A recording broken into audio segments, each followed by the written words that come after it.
Kitos naujienos. Sostinės transporto problemams spręsti siūlomi automatiniai taksi.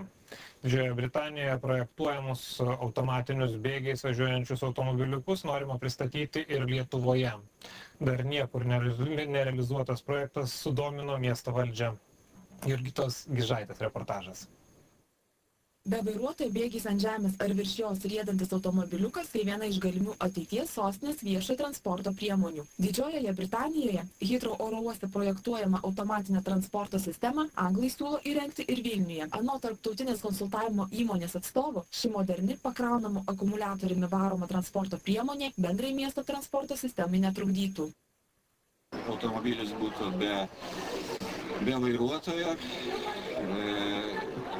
važiuotų atskirais bėgiais, bet automatiškai keleivis galėtų pasirinkti, kur jam reikia nuvažiuoti, į kokį Vilniaus tašką ir taip toliau.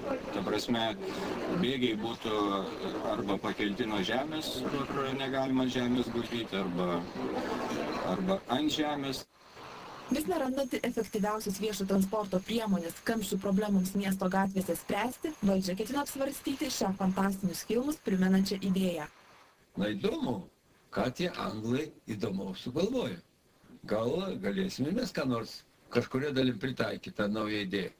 Tai aš duosiu pavedimą mūsų specialistam, darbo grupiai, kuri šiandien nagrinė viešo transporto perspektyvas mieste.